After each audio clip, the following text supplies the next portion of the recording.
antara Daud, Sulaiman dan Ayub. Jadi Nabi Yusuf ini punya jabatan juga sabar atas bala musibah dari Allah Ta'ala. Sabar dia. Baru kemudian Allah Ta'ala sebut Musa sama Harun. Kenapa? Karena paling banyak mukjizatnya di antara nabi yang lain selain Nabi Muhammad, Musa sama Harun. Coba lihat mukjizatnya. Nabi Musa kita dengar mukjizat Nabi Musa ya. Ini mukjizat. Terus Zakaria ayahnya Isa, kenapa disebut belakangan nama Ilyas? Karena ini orang yang paling zuhud terhadap dunia. Baru kemudian Ismail, Ilyasa, Yunus sama Lut. Kenapa di akhir dia? Karena mereka adalah para nabi yang gak punya pengikut dan gak ada syariatnya. Makanya disebutnya di akhir. Paham ya? Nah, ini ada hikmahnya. Di antara 25 nabi ini Allah pilih lagi. Pilih bagaimana? Ada yang namanya ulul azmi. Apa namanya? Ulul azmi. Apa itu ulul azmi? Nabi-nabi dan rasul-rasul yang punya kesabaran tingkat tinggi. Ini pilih lagi. Ulul azmi ada 5. 1 Nuh, 2 Ibrahim, 3 Musa. Dan jawab Jamal lintar. Enggak ada Nabi Jamal. Jamal baik. Siapa? Musa. Ini urutan ininya. Terus Isa. Terus Muhammad. Yang kelima siapa? Muhammad. Nabi Muhammad sallallahu alaihi wasallam. Ini yang 5 namanya ulul azmi, dia punya kesabaran tinggi. Di antara yang 5 Allah pilih lagi 1. Dan inilah yang menjadi sayyidu waladi Adam, yaitu pimpinan anaknya Nabi Adam, manusia. Siapa itu beliau? Nabi Muhammad sallallahu alaihi wasallam. Nah, paham ya? Jadi 25 nabi mengerucut menjadi 5 mengerucut lagi menjadi 1. Siapa beliau? Wa kulluhum min rasulillahi multamisun gharfan minal bahri aw rashfan minad diyami. Semua para rasul yang 25 multamisun, mengambil cahaya, mengambil rahasia. Dari siapa? Dari Nabi Muhammad sallallahu alaihi wasallam. Gharfan minal bahri, ada yang ngambilnya seciduk dari lautan, aw rashfan minad diyami, atau ngambilnya kayak tempiasan air hujan yang deras. Nabi Adam ngambil seciduk doang dari air lautan. Cidukan itu Nabi Adam, lautannya Nabi Muhammad. Atau tempiasan, ngerti tempiasan kagak? Hujan lebat nih, rumah kita tempias depannya, itu tempiasan para nabi. Hujannya gedenya siapa? Rasulullah sallallahu alaihi wasallam. Wa kulluhum min rasulillahi multamisun gharfan minal bahri aw rashfan minad diyami. Jelas ya? Paham kan ini? Ini pada diam aja, paham kan sih? Ngerti? Ngerti ya? Dah, jangan sampai sayang-sayang nih kita ngaji begini. Dah, titik. Kita lanjut ke bikin. Dah, habis tuh, oke. Itu bawahnya ada garis wa idam sana. Nah, ini yang kudu mikir ngaji. Balik. Ini apa jam berapa? Selesai. Oke, siap. Wa idam bismillahirrahmanirrahim qala radhiyallahu anhu wa idam tana'a isti'malu fi 'udwin wajaba tayammumun wa ghuslu sahihin wa mashu kulli satir darri naz'uha bima'in wa la tartiba bainahuma li junubin aw utwaini fatayammumani wa la yusalli bihi illa fardan wahidan walau nadran wa sahha janaizu ma'a faradin. Saudara yang dimuliakan Allah Subhanahu wa taala, kita melanjutkan pembahasan kitab Fathul Mu'in yang dikarang oleh Imam Zainuddin Al-Malibari, masih dalam pembahasan tentang tayammum. Di sini kiai kita, yakni Syekh Zainuddin Al-Malibari, beliau berkata, tadi dulu, itu kalau kertas tadi yang kagak mau yang kalau khawatir di rumah injak-injak, balikin ke Pak Matudin aja. Kenapa? Karena ada ayat Quran itu di situ. Saya tulis buat sengaja biar ada pegangan, biar nggak ngantuk. Bab dari kemarin-kemarin saya kagak ngeprint pada ngantuk soalnya. Jadi saya print. Kalau sekiranya ragu sampai rumah bakalan sia-siakan itu kertas, takut keinjak, takut ntar dikena kotoran cicak dan lain sebagainya, kasih ke Pak Matudin aja, ntar selesai ngaji ya.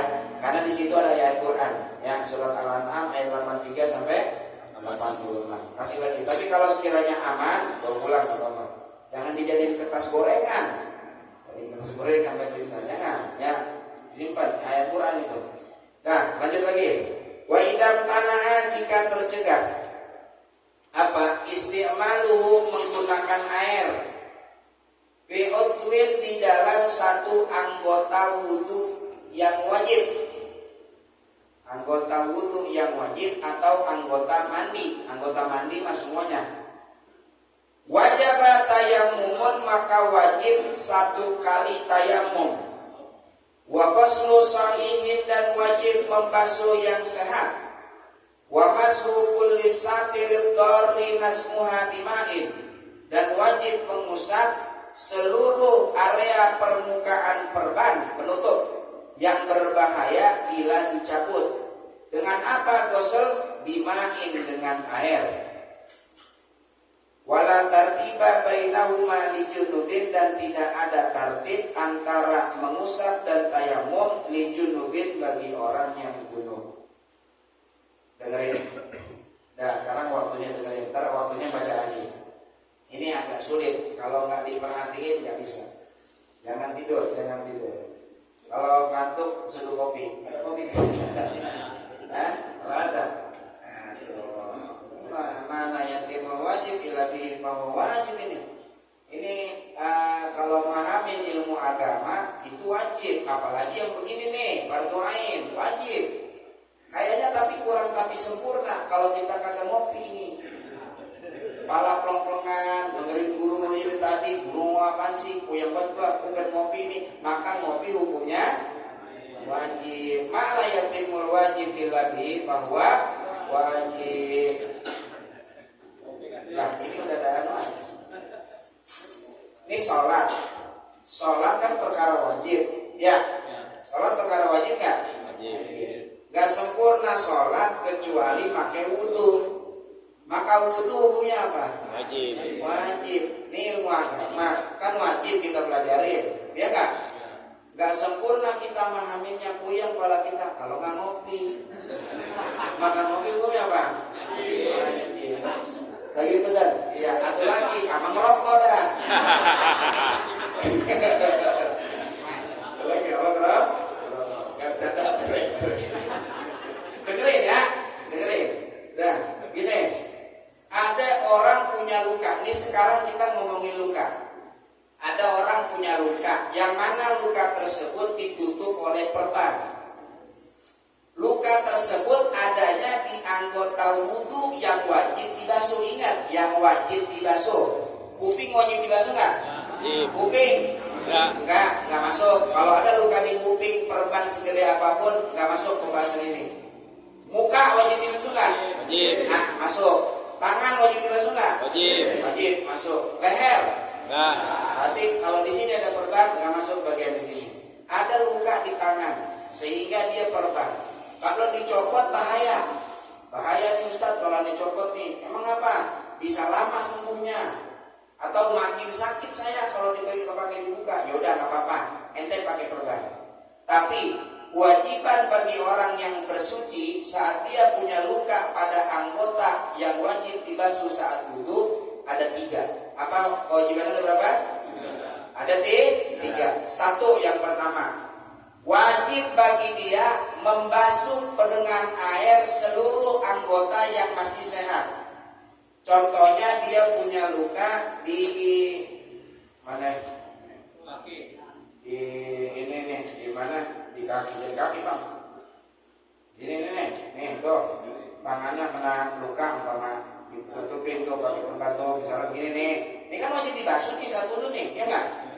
Anggota yang kagak tertutup perban namanya sahih, anggota yang sahih, anggota yang sehat. Maka dia wajib membasuh dulu dengan air anggota yang sehat. Satu tuh. Ini kan sehat. Wajib basuh pakai apa? Air. Itu kewajiban yang pertama. Kewajiban yang kedua, wa mashu kulli satiri, mengusap dengan air perban yang menutupi anggota yang wajib dibasuh. Perbannya wajib diusap.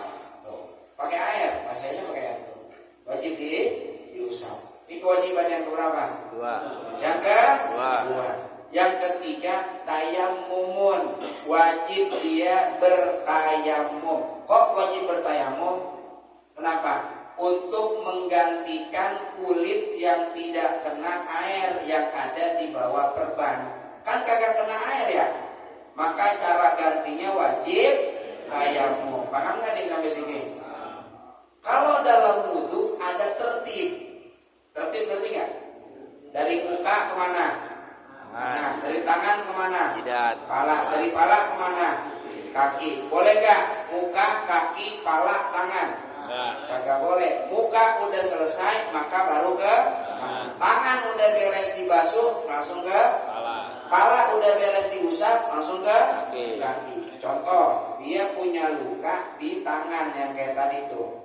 Wudunya gimana? Muka ada luka? Nggak ada. Biasa. Nawaitu fardhal wudu birafil hadatil asghar lillahi ta'ala.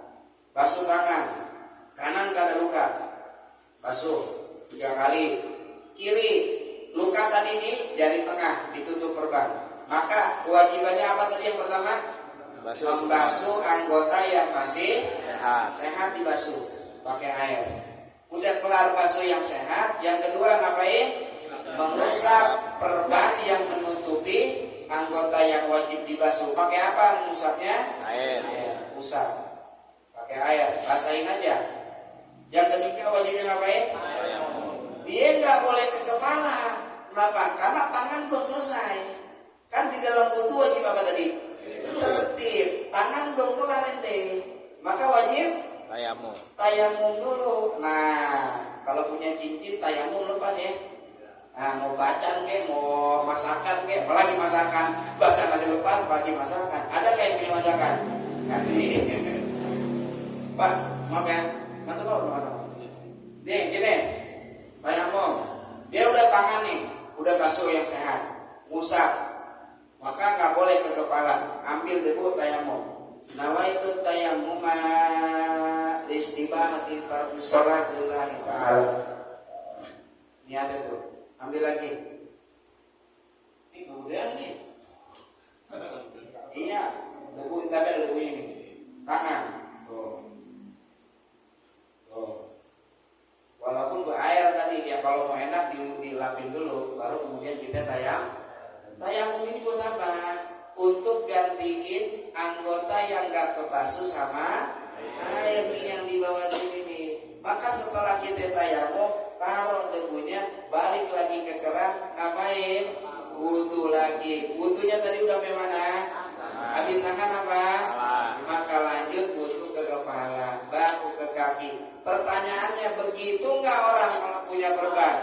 Wudunya? Nah, kalau wudunya nggak begitu, maka sholatnya tidak sah. Kalau sholatnya tidak sah, maka wajib diqodho. Ustaz, aneh baru tahu nih hukum yang begini nih. Bagaimana nih aneh dulu? Gak apa-apa kali dimaaf. Enggak, abang tetap wajib qodho, tapi dimaaf dosanya. Dosanya dimaaf. Tetap tapi qodho mah wajib. Gak cukup kalau maaf doang, Bapak. Gak cukup. Kita kagak bayar IndiHome. Kita ngomong sama IndiHome-nya, maaf ya, saya kagak bisa bayar. Emang cukup dimaafin doang? Cukup enggak? Iya Bapak, tapi saya putusin IndiHome dari rumah. Malah kita kena denda yang ada, ya kan gitu ya? Iya, gak cukup. Apalagi sama Allah Ta'ala. Cukup wajib qodho sholat, wajib qodho sholat, tapi dimaaf ketidaktahuan yang lalu. Jelas kan nih sama diri nih? Paham Bang? Ngerti? Ya Allah. Terus wala tartiba bainahuma li junubin. Kalau buat orang junub nggak ada tertib, aslinya nggak ada tertib. Mau tayamum dulu kek, mau mandi dulu kek, nggak ada tertib. Kenapa? Karena kalau junub mah nggak ada tertibnya, nggak ada. Semua badan itu seolah-olah jadi satu. Misalnya ada orang punya perban di perut nih. Kalau dibuka bahaya. Dia junub, keluar air mani umpama, kan wajib mandi tuh. Pertanyaannya, pas dia mandi, ada nggak anggota yang kagak kena air? Ada, mana? Ini yang ditutupin perban. Caranya gimana? menggantikan anggota yang kagak kebasuh air, caranya diganti dengan tayamum. Tapi kalau dalam junub nggak ada tertib. Maksudnya nggak ada tertib, ente boleh tayamum dulu, baru kemudian mandi. Boleh juga mandi dulu selesai, baru kemudian.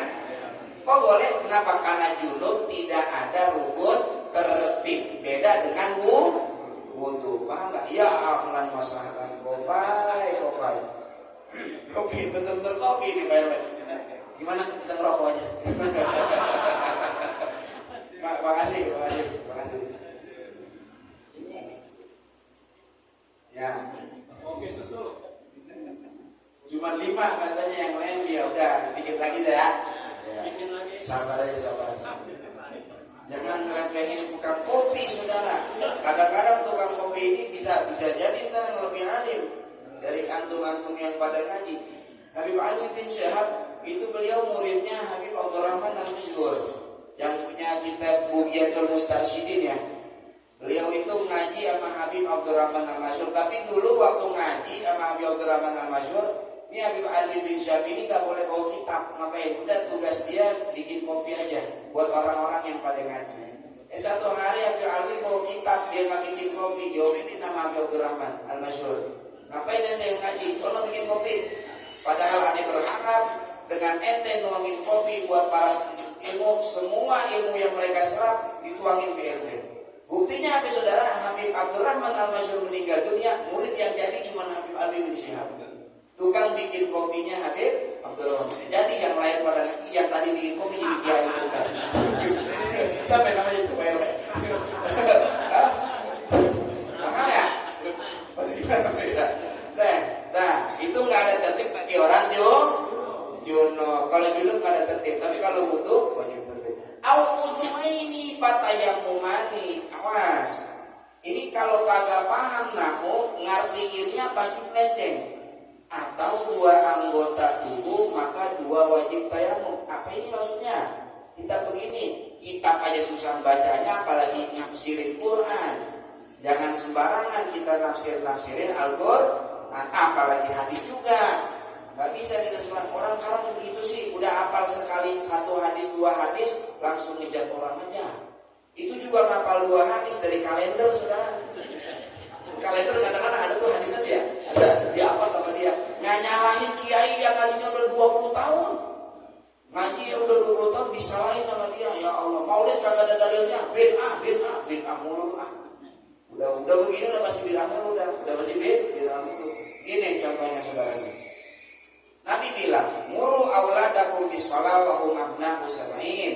Perintahkan anak kalian ngerjain salat di umur 7 tahun. Kan yang disuruh perintah sholat orang ya. Wudu berarti diperintahin gak sama Nabi? Enggak ya? Enggak, wudu mah gak diperintahin. Orang Nabi cuma bilang ke sholat doang. Ini orang kagak paham ilmu hadis. Sholat saudara itu gak sempurna kalau enggak wudu. Ada kaidah berkata al-amru bisyai' amrun biwasailihi. Perintah ngerjain sesuatu, perintah juga ngerjain wasilah dari sesuatu itu. Saya kasih contoh. Ada tukang kuli bangunan, saya bilang, "Bang, rumah saya bikinin 2 lantai, Bang." "Oh ya, Pak Ustadz, siap." 2 minggu saya pulang, saya lihat lagi, bener 2 lantai. Tapi saya lihat tangganya kemana ini? "Bang, tangganya mana lah?" Pak Ustadz ngomong kan 2 lantai doang, gak ngomong tangga. Ya, saya perintah bikin lantai 2, perintah juga untuk bikin wasilah naik ke lantai 2. Nabi bilangnya cuma ngerjain tapi perintah juga untuk ngerjain wudu. Itu contoh sekecilnya saudara. Itu baru hadis bagaimana Al-Quran. Udah bener dah kita ngikutin kiai-kiai di kampung kita yang zaman dulu yang pada ngadain maulid ya, pada nisbu Sya'banan gitu ya, pada rawahan. Udah itu yang kita ikutin. Biarin be orang mau ngomong dolal dalil bodo amat, terserah lu. Paham ya? Kudu kuat kampungnya di Padang, jangan mau diobrak-abrik sama orang-orang yang begitu saudara ya. Ahlus sunnah wal jamaah, engkong kita dulu ngajarin begini. Itu yang kita pertahankan sampai mati. Paham ya? Kemarin saya khotib di Tanjung Barat. Ini sampai jam berapa? Waduh, apa ya agama dikit. Saya lihat khotib di Tanjung Barat kemarin, saudara. Saya nggak sebut dah, saudara. Saya lagi ngomongin Maulid Nabi. Intinya dari khotib saya itu, khutbah saya itu memerintahkan, mengajak kepada hadirin untuk selalu ngikutin Rasulullah. Saya bilang itu. Saya selesai sembahyang Jumat turun habis khotib, saya sholat, selesai sholat, saya disamperin biasa, jenggot, tebal, ini hitam, celana, jilbab, dia ngomong begini, Ustaz, itu jenggot Ustaz tidak mencerminkan Rasulullah, nggak ngikut Nabi Muhammad. Loh kenapa? Nabi itu jenggotnya nggak dicukur Ustaz. Kalau sunnahnya biarin aja metodologi di bawah. Apa itu kan? Tinggal aja orang gitu-gitu kita males ngajak debat. Kenapa? Karena nggak nyambung debat sama mereka. Saya tinggalin. Tanjung Barat itu banyak yang gitu-gitu. Saya nggak mau akhirnya nanti dia di Padang itu banyak orang-orang yang modelan kayak gitu. Satu masjid dia udah kuasain, bisa jadi besok musola masjid kita yang mereka kuasain akhirnya jadi Padang orang ada mau beli. Paham ya kira-kira? Nah ini yang mudah-mudahan nih yang gini-gini lubang kepada generasi 20 tahun 30 tahun yang akan datang ya, biar pada ngaji biar rajin ya. Gimana gitu? Laparan kali. Nah, balik lagi ke kita, bikin lagi. Atau ada dua anggota yang ketutupan perban, maka wajibnya dua tayamum, gitu maksudnya. Tercegah menggunakan air pada dua anggota, maka wajib dua kali tayamum. Contohnya begini nih, kedua ini patayamuma nih. Di muka punya luka, di tangan punya luka. Ada berapa lukanya berarti? Pada berapa anggota? Itu namanya udwa ini. Maka wajibnya patayamumani, dua kali tayamum. Basuh yang sehat di muka, lempengan ada perban, diusap pakai air, balik kemana? Tayamum dulu. Nama itu tayamum istibahati fardhi shalah lillahi ta'ala. Tangan. Habis tangan kemana? Balik ke wudhu. Tadi sampai mana? Muka. Sekarang apa? Tangan. Ada lagi luka di sini. Usap lagi pakai air. Kemudian balik lagi tayamum. Ini namanya patayamumani. Dua kali tayamum. Ada 3 sama kaki. Berapa berarti? 3 kali. Ada 4 sama kepala. Berapa kali? Enggak. Kalau kepala kan enggak semuanya kita wajib usap. Kepala sebagian dong. Luka di sini ya usap di sini. Luka di sini ya usap di sini. Ya kecuali kalau luka semua semuanya, baru berapa kali tayamum? 4 kali tayamum. Jelas ya? Kalau dari rambut wajah sih pada jelas semuanya kelihatan, pada punya darah. Kalau porak-porak gini-gini kelihatan dari aura mukanya ya. Wala yusalli bihi illa fardhan wahidan. Tidak boleh seorang sholat dengan tayamum illa fardhan wahidan, kecuali hanya satu sholat fardu. Untuk tayamum hanya diperbolehkan 1 kali sholat fardu ain. Awas, sholat fardu ain. Adapun sholat fardu kifayah seperti sholat jenazah boleh dengan 1 tayamum untuk sholat jenazah dan sholat fardu ain. Contoh gini nih Bang, masuk sholat zuhur, dia tayamum, bayang johor, habis itu ada jenazah mau disolatin, tayamum lagi enggak, boleh pakai tayamum yang tadi. Kenapa? Sholat jenazah fardu kifayah. Kalau sholat zuhur kita udah lakukan, sampai asar enggak batal tayamum kita. Boleh enggak sholat asar pakai tayamum yang tadi? Enggak boleh. Kenapa? Karena 1 fardu 1 kali tayamum. Paham ya? Berarti kalau 5 kali sholat fardu berapa kali tayamum? 5 kali. Paham? Wasahha janaizu ma'a fardin. Sah sholat jenazah dengan 1 kali sholat fardu. Paham ya? Paham. Titik sampai situ. Minggu depan 2 minggu lagi. Hah? Oh iya, 2 minggu entar habis ini. 2 minggu lagi entar nggak bahas ke nawaqidul wudu dulu, belum. Kita masih bahas tentang terkait tayamum yang nggak disebutin musannif di sini. Jadi gini Bang, ada tayamum yang nggak perlu diulang sholat, ada tayamum yang harus diulang sholatnya. Ini nggak disebut nama musannif. Pak, insya Allah nanti pertemuan selanjutnya kalau Al-Fakir mengisi, nanti akan Al-Fakir sebutkan apa saja sholat yang wajib diulang kalau pakai tayamum dan mana yang nggak wajib diulang kalau nggak pakai tayamum. Itu aja yang dapat Al-Fakir sampaikan. Karena udah malam, kita langsung aja baca doa penutup tadi. Ya Rabbana tarafna bi annana wa annana asrafna wa واكتب علينا توبة تغسل كل أوبة واستر لنا عوراتي وآمن روعتي واغفر لوالدينا ربي ومولودينا والآل والإخوان وسائر الخلان وكل ذي محبة أو جيرة أو صحبة والمسلمين أجمع آمين ربي أسمع فضلا وجد منا لا باكتساب منا بالمصطفى رسولي أغى بكل سولي صلى وسلم ربي عليه أدى أبي وآله وصحبه عدد تشصبي والحمد لله بالبدء والثناء صلى الله عليه وسلم محمد وعلى آله وصحبه وسلم. سبحان ربك رب العزة عما يصفون وسلام على المرسلين والحمد لله رب العالمين. Wassalamualaikum warahmatullahi wabarakatuh.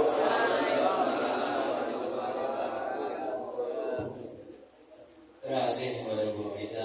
Mudah-mudahan apa yang beliau sampaikan tambah ilmu kita dan wawasan kita. Mudah-mudahan memberikan menjadi ilmu yang manfaat kepada kita. Untuk malam Rabu besok kita dikumpul di Masjid Mujahidin untuk memperingati Maulid Nabi besar Muhammad SAW. Ini kotak dibawa lagi ya? Hah? Usah, kan orang banyak kan penuh. Kalau nggak dibawa berarti taruh di arisan aja. Arisan, orang arisan. Tipar kotak. Ya nanti adanya di arisan aja. Jadi perhatian sekali lagi untuk malam Rabu besok di Mujahidin sekalian kita memperingati Maulid Nabi besar Muhammad SAW. Setelah itu kembali lagi ke Mushola Al-Ihsan. Atas perhatiannya, wabillahi taufiq wal hidayah. Assalamualaikum